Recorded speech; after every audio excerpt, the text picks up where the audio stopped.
Poncho Knows. The question was asked, what was your very first art sale and how did it feel to get paid for your creativity? You know, back in the day, as a teenager, I started experimenting with publishing work. My dad was a printer, and so he had these black and white presses at the school he worked at.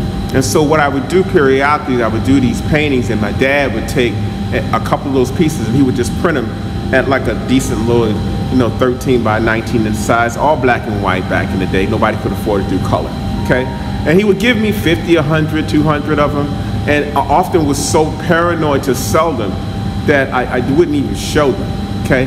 So the first work I actually sold, my old girlfriend, Yvette Wise, she's out there watching probably too.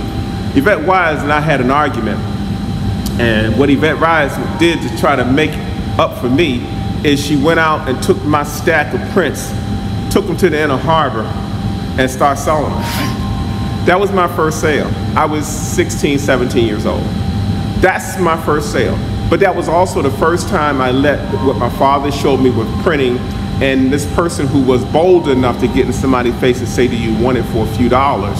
I had never got to that point. Sometimes people move you along your path. You have no idea what the creator is sending you at the time that it's happening. So that was my first actual sale.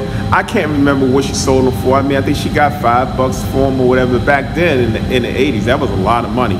So I believe, trust and believe, I ain't have a whole lot to argue with her as she did that. But that was my first sale. It did change the format. It made me then say, hey, what would happen if I put all of my pieces in a position to be taken home by people? And so sometimes people start and see potential in you that you don't see in yourself. Poncho Knows. Peace.